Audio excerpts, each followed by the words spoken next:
Dear students, നമ്മൾ രണ്ടാമത്തെ ടോപ്പിക്കിലേക്ക് പോകുകയാണ്. പ്രോസസ് കോസ്റ്റിംഗ് മൊഡ്യൂളിൽ രണ്ടാമത്തെയാണ് ഇൻ്റർ പ്രോസസ് പ്രോഫിറ്റ്. ഇത് ഇൻ്റർ പ്രോസസ് പ്രോഫിറ്റ്, പ്രോഫിറ്റുകൾ തമ്മിലുള്ള ഇടയിലുള്ള പ്രോഫിറ്റ്. ദാറ്റ് മീൻസ് നമുക്കറിയാം the output of the first the output of the first process is the input of the second process. Usually the output of the first process is transferred to second process not at the cost price but at market price or cost plus certain percentage of profit. Okay, എന്തിനു വേണ്ടിയിട്ടാണ്? Usually we know that each process is carried on under each department. അപ്പോൾ ഏത് ഡിപ്പാർട്ട്മെൻറ്റാണ് effective എന്നൊക്കെ അറിയാൻ വേണ്ടി usually അവരതുകൊണ്ട് കോസ്റ്റിൽ തന്നെ transfer ചെയ്യത്തില്ല. അതാണ് ഇപ്പം ട്രാൻസ്ഫേർഡ് ചെയ്യുന്ന പ്രൈസ്, അതിനുള്ള transfer price, the price at which the output of first process is transferred to. So we have seen what is the meaning of inter process profit. The difference between cost and transfer price is called inter process profit. Okay. Next, let us see what are the objectives of inter process profit. One, to know whether the cost of production competes with the market price. To compare the cost of price with the market price, whether the cost is less when compared with the market price. Wherein that the cost of production is to be competent and it should be less than the market price. Next, to make each process stand in its own efficiency and economics. Usually each process is carried on under each department and each department or has to be competent and stand has to have its own efficiency and economics.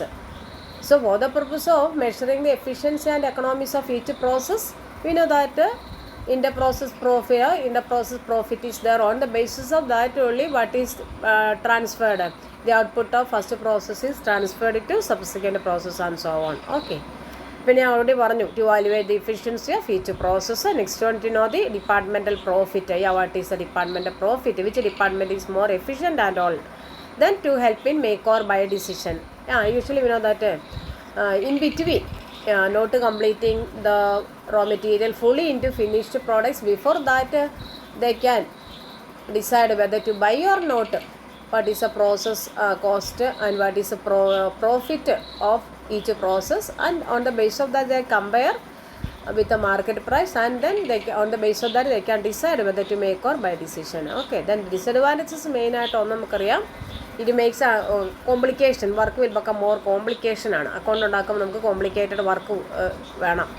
Then we know that the problem of unrealized profit arises. And the unrealized profit നിങ്ങൾ പഠിക്കുന്നുണ്ട്. അപ്പോൾ നമുക്കറിയാം there will be closing stock. ഇപ്പോൾ നിങ്ങൾ കഴിഞ്ഞ പ്രോബ്ലത്തിൽ നിങ്ങൾ കണ്ടു വർക്ക് ഇൻ പ്രോഗ്രസ് ഉണ്ട്. Work in progress closing stock not at finished stock ആയിട്ടില്ല. അപ്പം ക്ലോസിംഗ് സ്റ്റോക്ക് വരുമ്പോൾ closing stock is also priced at transfer price. അപ്പോൾ അതിലെന്ത് പെടും? പ്രോഫിറ്റ് പെടും. നമുക്കറിയാം closing stock is not sold. അപ്പം സെയിൽ ചെയ്യാത്ത സാധനത്തെ നമുക്ക് പ്രോഫിറ്റ് ചാർജ് ചെയ്യാൻ പറ്റത്തില്ല. അതുകൊണ്ട് നിങ്ങൾക്കറിയാം closing stock is valued at cost price or market price whichever is less എന്നിട്ടാണ് ബാലൻസ് ഷീറ്റിലേക്ക് കാണിക്കുന്നത്. അപ്പം ബാലൻസ് ഷീറ്റിൽ നമ്മൾ ട്രാൻസ്ഫർ പ്രൈസിലാണ് കാണിക്കുന്നതെങ്കിൽ നമുക്കറിയാം അവിടെ അൺറിയലൈസ്ഡ് പ്രോഫിറ്റ് ഉണ്ട്. So there is A problem of unrealised profit. അത് നമ്മൾ പഠിക്കുന്നുണ്ട്. അൺറിയലൈസ്ഡ് പ്രോഫിറ്റ് നമ്മൾ കണ്ടുപിടിക്കും, എന്നിട്ട് നമ്മൾ അഡ്ജസ്റ്റ് ചെയ്യുന്നുണ്ട്. Next, if the closing stock is not adjusted, auditors and tax authority will not accept it. അറിയാമല്ലോ, unrealised profit should not be included in the closing stock. So it is to be adjusted. കാരണം അല്ലെങ്കിൽ closing സ്റ്റോക്കിൻ്റെ value ഭയങ്കര high ആയിരിക്കും. അതുകൊണ്ട് പറയുന്നു according to the prevailing laws of the land the closing stock should be, accounting principle നമുക്കറിയാം, closing stock should be valued not at cost plus profit but at cost or market price whichever is less. Then it involves additional clerical work by way of calculating transfer price and subsequent and ascertaining cost price of stock. നമുക്ക് നിങ്ങൾ പഠിക്കുന്നുണ്ട്. അതുകൊണ്ട് നമുക്കറിയാം clerical work കൂടുതലാണ്. Transfer price അറിയണം, closing സ്റ്റോക്കിൻ്റെ unrealised profit ഒക്കെ നമ്മൾ കണ്ടുപിടിക്കണം. ഓക്കെ, ഇനി എങ്ങനെയാണ്, എന്തൊക്കെയാണ് പ്രോസസ്സ്? ഈ പ്രോസസ്സ് നിങ്ങളൊന്ന് മനസ്സിലാക്കണം, എന്നാൽ പ്രോബ്ലം ചെയ്യാൻ എളുപ്പമായിരിക്കും. ഒന്ന്, നമുക്ക് ഇവിടെ എവരി പ്രോസസ് അക്കൗണ്ടിൽ 3 കോളം നമ്മൾ പ്രൊവൈഡ് ചെയ്യണം. 3 എമൗണ്ട് കോളം, ഒരു പെർട്ടിക്കുലർ കോളം, 2 സൈഡിൽ 3 എമൗണ്ട് കോളം. എമൗണ്ട് കോളത്തിന് നമ്മൾ കാണിക്കുന്നത് total column, cost column, profit column. ഏതൊക്കെയാണ്? ടോട്ടൽ കോളം എന്ന് പറഞ്ഞാൽ അതിൽ കോസ്റ്റും പെടും പ്രോഫിറ്റും പെടും. Okay, total column, cost column, profit column. എന്നിട്ട് ക്ലോസിംഗ് സ്റ്റോക്ക് നമ്മൾ ക്രെഡിറ്റ് സൈഡ് കാണിക്കുന്നില്ല, പകരം നമ്മളത് എന്ത് ചെയ്യും? പ്രൈം കോസ്റ്റിൽ നിന്ന് ലെസ് ചെയ്യും. നമ്മൾ പ്രോബ്ലം ചെയ്യും, പ്രൈം കോസ്റ്റിൽ നിന്ന് ലെസ് ചെയ്യും നമ്മൾ പ്രോബ്ലം. അതുകൊണ്ട് ഡെബിറ്റ് സൈഡിൽ നമ്മൾ ക്ലോസിംഗ് സ്റ്റോക്ക് ലെസ് ചെയ്തിട്ടാണ് കാണിക്കുന്നത്. ക്ലോസിംഗ് സ്റ്റോക്കിലുള്ള പ്രോഫിറ്റ് ഒക്കെ ഉണ്ടെങ്കിൽ നമ്മൾ അതെല്ലാം അഡ്ജസ്റ്റ് ചെയ്തിട്ട് അവിടെ തന്നെയാണ് ഡെബിറ്റ് സൈഡിൽ തന്നെയാണ് അഡ്ജസ്റ്റ് ചെയ്യുന്നത്. ഓക്കെ, ഇനി ഞാൻ പറഞ്ഞു ക്ലോസിംഗ് സ്റ്റോക്ക് എങ്ങനെയാണ് കാണിക്കേണ്ടത്? After deducting from the process account it is necessary to determine the cost and profit separately. Closing സ്റ്റോക്കിലുള്ള പ്രോഫിറ്റും കോസ്റ്റും നമ്മൾ സെപ്പറേറ്റ് ആയിട്ട് ഡിറ്റർമൈൻ ചെയ്യണം. അപ്പോൾ നമുക്ക് എന്തറിയണം? കോസ്റ്റിൻ്റെ ക്ലോസിംഗ് സ്റ്റോക്കിലുള്ള പ്രോഫിറ്റ് എത്രയാണെന്ന്. അപ്പോൾ ക്ലോസിംഗ് സ്റ്റോക്കിലുള്ള പ്രോഫിറ്റ് അറിയുന്നത് എങ്ങനെയാണ്? Cost by total into closing stock. Cost column എടുക്കും, ടോട്ടൽ കോളത്തിൽ ടോട്ടൽ എമൗണ്ട് എടുക്കും, എന്നിട്ട് closing stock into closing stock. അപ്പോൾ പ്രോബ്ലം ചെയ്യുമ്പോൾ മനസ്സിലാകും. അപ്പോൾ കോസ്റ്റ് എന്ന് പറഞ്ഞാൽ ടോട്ടൽ കോളം ഉണ്ടോ?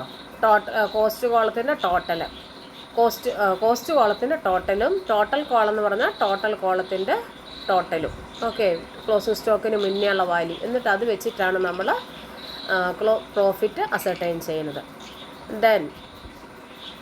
എന്നിട്ട് ക്ലോസിംഗ് സ്റ്റോക്കിലുള്ള അൺറിയലൈസ്ഡ് പ്രോഫിറ്റ് നമ്മൾ കണ്ടുപിടിക്കണം. Value of the closing stock which includes profit and cost of closing stock represents profit.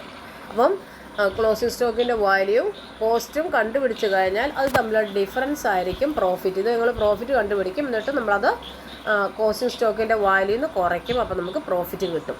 ആ പ്രോഫിറ്റ് നമ്മൾ താഴെ അഡ്ജസ്റ്റ് ചെയ്യും. പ്രോബ്ലം ചെയ്യുമ്പോൾ മനസ്സിലാവും. ഇനി ഇവിടെ നമ്മൾ ഓർത്തിരിക്കേണ്ടത് ഓപ്പണിങ്സ് ഉണ്ടോ? It should be noted that the stock of the first process doesn't include profit. എന്തുകൊണ്ടാണ്? സ്റ്റോക്ക് ഓഫ് ദ ഫസ്റ്റ് പ്രോസസ്സിലെ സ്റ്റോക്കിൽ എന്തില്ല? കാരണം അവിടെ തുടങ്ങുന്നേ ഉള്ളൂ, അവിടെ പ്രൈസ് ട്രാൻസ്ഫർ ചെയ്യുന്നില്ലല്ലോ. അപ്പം ഫസ്റ്റ് പ്രോസസ്സിലെ ക്ലോസിംഗ് സ്റ്റോക്കിന് എന്തില്ല എന്ന് നമ്മൾ പറയുന്നത്? അവിടെ പ്രോഫിറ്റ് ഇല്ല. ഓക്കെ, ഇനി നമ്മൾ കണ്ടുപിടിക്കേണ്ട പെർസെൻറ്റേജ് ഓഫ് പ്രോഫിറ്റ് ഉണ്ടോ? In examination question the percentage of profit should be added may be given either on in cost or transfer price. നിങ്ങൾക്കൊക്കെ അറിയാം, ഗ്രോസ് പ്രോഫിറ്റ് തരും. ഒന്നുകിൽ കോസ്റ്റിൻ്റെ ഇത്ര പെർസെൻറ്റേജ് എന്ന് പറയും, സെയിൽസിൻ്റെ ഇത്ര പെർസെൻറ്റേജ് എന്ന് പറയും. അതുപോലെ തന്നെയാണ് ഇവിടെ പ്രോഫിറ്റ് പെർസെൻറ്റേജ് നിങ്ങൾക്ക് തരും. ട്രാൻസ്ഫർ പ്രൈസ് ഡിറ്റർമിൻ ചെയ്യുന്ന ഒന്നുകിൽ കോസ്റ്റിൻ്റെ ബേസിലായിരിക്കും, അല്ലെങ്കിൽ എന്തിൻ്റെ ബേസിലായിരിക്കും? ടോട്ടൽ ട്രാൻസ്ഫർ പ്രൈസിൻ്റെ ബേസിലായിരിക്കും. ഇനി ഈ percentage of profit is given on കോസ്റ്റിൻ്റെ ബേസിസ്. അപ്പം അപ്പോൾ നമുക്ക് കോസ്റ്റ് 25% ഓഫ് കോസ്റ്റ് എന്ന് പറഞ്ഞാൽ നിങ്ങൾക്കറിയാം, നിങ്ങൾക്കൊരു ഡൗട്ടും ഇല്ല. കോസ്റ്റിൻ്റെ എത്ര പെർസെൻറ്റ് എടുക്കും? 25% എടുത്താൽ അത് പ്രോഫിറ്റായി. ക്ലിയറല്ല? അത് നിങ്ങൾക്ക് അറിയാവുന്ന കാര്യമാണ്. അപ്പം ട്രാൻസ്ഫർ പ്രൈസ് തീരുമാനിക്കുന്നത് ഒന്നിൽ കോസ്റ്റിൻ്റെ ബേസിസിലായിരിക്കും, പ്രോഫിറ്റ് തീരുമാനിക്കുന്നത് ഒന്നിൽ കോസ്റ്റിൻ്റെ ബേസിസിലായിരിക്കും, അല്ലെങ്കിൽ ട്രാൻസ്ഫർ പ്രൈസിൻ്റെ ബേസിസിലായിരിക്കും. ഇപ്പോൾ നിങ്ങൾക്ക് പറഞ്ഞിരിക്കുന്ന പ്രോഫിറ്റ് പെർസെൻറ്റേജ് കോസ്റ്റിൻ്റെ ബേസിലാണ് തന്നിരിക്കുന്നത്. കോസ്റ്റിൻ്റെ അത്ര പെർസെൻറ്റേജ് എടുത്താൽ പ്രോഫിറ്റായി. ഇനി ഈ profit is given on transfer price ആണെങ്കിൽ, എന്നിട്ട് എങ്ങനെയാണ് പ്രോഫിറ്റ് കണ്ടുപിടിക്കുന്നത്? കോസ്റ്റ് ഇൻറ്റു ഇപ്പം തന്നിരിക്കുന്നത് 20% ട്രാൻസ്ഫർ പ്രൈസിൻ്റെ ആണെങ്കിൽ എങ്ങനെ കണ്ടുപിടിക്കുന്നത്? Cost into percentage of profit. അപ്പം ഇവിടെ വന്ന് 20% മൈനസ് 100 മൈനസ് പ്രോഫിറ്റ്.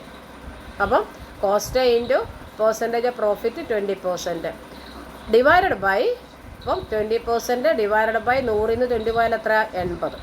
അപ്പം കോസ്റ്റ് എടുക്കുന്നു 20 എടുക്കുന്നു, ഡിവൈഡഡ് ബൈ 80 എടുക്കുന്നു. എന്ന് പറഞ്ഞാൽ എന്താ?